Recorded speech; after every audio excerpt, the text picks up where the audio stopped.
ठाण्यातल्या मुंब्रामध्ये निवडून आलेल्या एमआयएमच्या नगरसेविका सहर शेख यांच्या विरोधात मुंब्रा पोलीस ठाण्यात तक्रार दाखल करण्यात आली। संपूर्ण मुंब्रा हिरवं करू असं वक्तव्य सहर यांनी केलं होतं। या विरोधात भाजपचे नेते आणि माजी खासदार किरीट सोमय्या यांनी आक्षेप घेतला आणि तक्रार दाखल केली।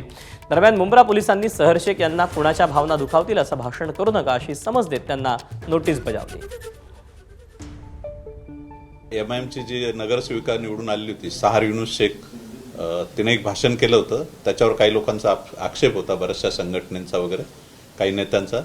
त्याच्या अनुषंगाने आज बीजेपीचे ज्येष्ठ नेते माननीय किरीटजी सोमय्या साहेब आणि सन्माननीय आमदार साहेब निरंजनजी डावखरे आणि त्यांचे सर्व शिष्टमंडळ मला भेटायला आलं होतं। त्यांनी सदर प्रकरणाबाबत आपण काय कारवाई केली याबाबत विचारणा केली आणि त्यांनी एक निवेदन दिलेलं आहे।